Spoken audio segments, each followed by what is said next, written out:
स्वागत करते हैं अब तक न्यूज के ऊपर।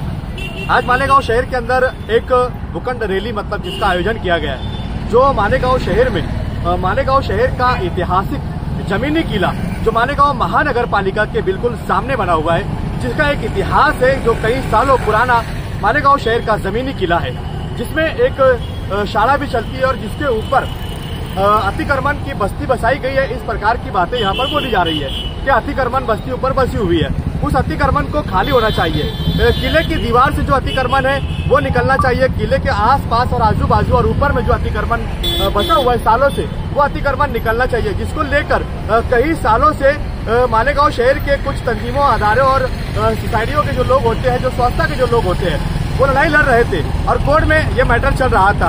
1 साल या 2 साल पहले भी हमने देखा था कि सूरज मांद्रेकर जो अभी इस वक्त नासिक के कलेक्टर थे, तो उनका दौरा उस किले पर सर्वे करने के लिए हुआ था कि जो बस्ती यहाँ बसी गई है इनको यहाँ निकालना है। अब यहाँ इस प्रकार की बात सामने आई है कि कोर्ट का आदेश आ चुका है कि वो बस्ती 3 महीने में यानी कि 90 दिनों में उसको खाली करना है, उनको कहीं और बसाना है। और किले पर जो अतिक्रमण बस्तियां बसी गई है, उसके आजू बाजू में जो अतिक्रमण बनाया गया है, वो सब अतिक्रमण साफ होना चाहिए। इस प्रकार का कोर्ट का आदेश आ चुका है। अब उसके ऊपर कार्रवाई नहीं हो रही है। इस प्रकार की बातें भी यहाँ बताई जा रही है। आप मेरे पीछे देख सकते हैं कि पुलिस के कड़े बंदोबस्त में जो मोर्चा यहाँ पर आ रहा है, वो किले का अतिक्रमण निकालने के लिए, आसपास का अतिक्रमण निकालने के लिए, उस पर बसी हुई बस्ती को निकालकर कई और जगह पर आबाद करना चाहिए और किले को अतिक्रमण मुक्त करना चाहिए। इस प्रकार की डिमांड के साथ ये रैली आज मालेगांव शहर सदाना नाका से निकली हुई है और सदाना नाका से निकलकर ये छत्रपति शिवाजी महाराज स्मारक, डॉक्टर अंबेडकर स्मारक और उसी के साथ ज्योतिबा फुले स्मारक पर होते हुए संगमेश्वर से गुजरकर ये अपर जिला अधिकारी कार्यालय पर अपनी डिमांड लेकर जाने वाली है कि 90 दिनों में खाली करने का कोर्ट का आदेश आ चुका है, लेकिन इसे खाली क्यों नहीं किया जा रहा है। ये रही एक बात अतिक्रमण को लेकर। अब अगर अतिक्रमण की बात की जाए तो क्या सिर्फ मालेगांव शहर के किले पर अतिक्रमण है?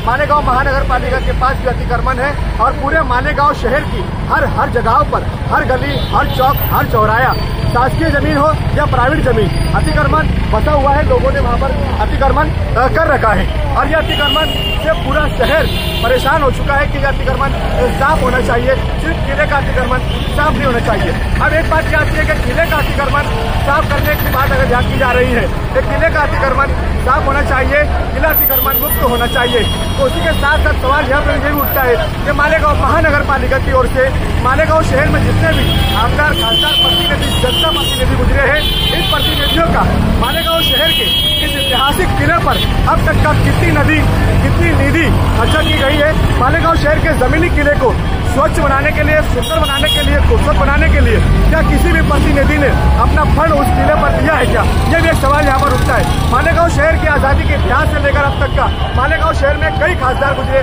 कई आमदार गुजरे, मालेगांव शहर के कई मेयर गुजरे, लेकिन किसी ने भी मालेगांव शहर के इस ऐतिहासिक किले पर अपनी निधि या जनता जनार्दन का टैक्स का पैसा देकर मालेगांव शहर के ऐतिहासिक किले को खूबसूरत और अच्छा बनाने के लिए, डेवलपमेंट बनाने के लिए कोई भी निधि खर्च नहीं की गई है। आज बहुत बड़ा सवाल है कि मालेगांव शहर के इस ऐतिहासिक किले पे अगर अतिक्रमण की बात की जाती है तो वही मालेगांव शहर के इस किले को डेवलपमेंट का सवाल भी उठता है। आप देख रहे थे अब तक न्यूज में जाबिर शाह, कॅमेरामॅन छोटू शाह के साथ। कारणासे गेल्या 6 वर्षापासून बोयकॉट संदर्भात आम्ही वेळोवेळी कागदोपत्री मंत्रालयामध्ये व्यवहार केले।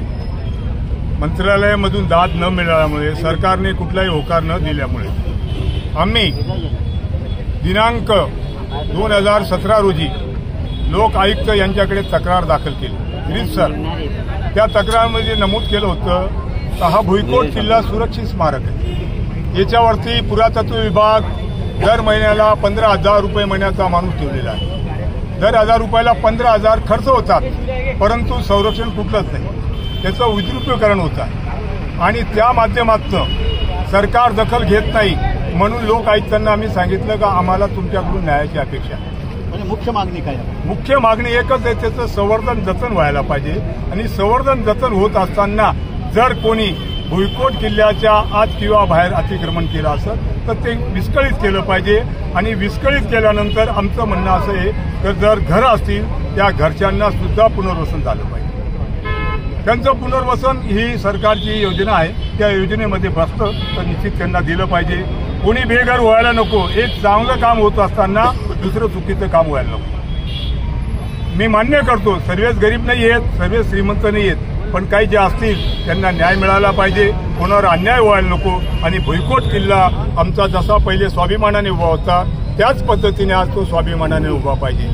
त्याला विद्रुपीकरण होत आहे आणि त्याच्यामुळे जर दखल नाही घेतल्या गेली शासनाने, कारण की लोक आयुक्त साहेबांनी ऑर्डर फरमान केलेली आहे. त्या ऑर्डरची पत मी सर्व पत्रकारांना देणारच आहे.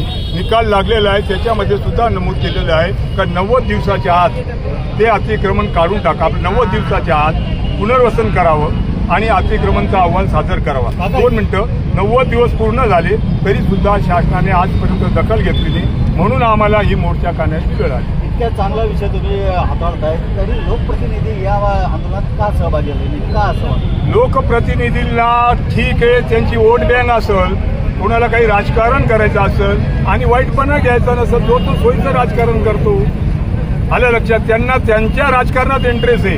गावाची अस्मिता, गावाचं वैभव कसं टिकलं पाहिजे. मी ते नेहमी सांगतो का असा किल्ला जर आपण बांधू शकत नाही तर कमीत कमी तो सांभाळू शकतो.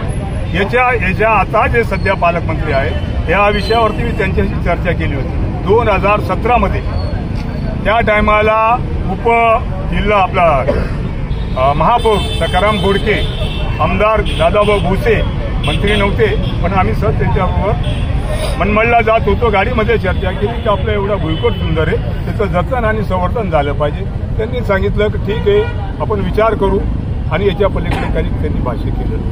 त्याच्यामुळे आम्ही समजलो का आत्मीयता आणि निर्धारता पाहिजे. निर्धार असतो. आता या सर्व मावळ्यांचा निर्धार आहे का त्याचं जतन आणि संवर्धन झालं पाहिजे आणि जे लोक तिथे बसले त्यांचंही पुनर्वसन झालं पाहिजे. हीच आमची अग्रभागी मागणी आहे.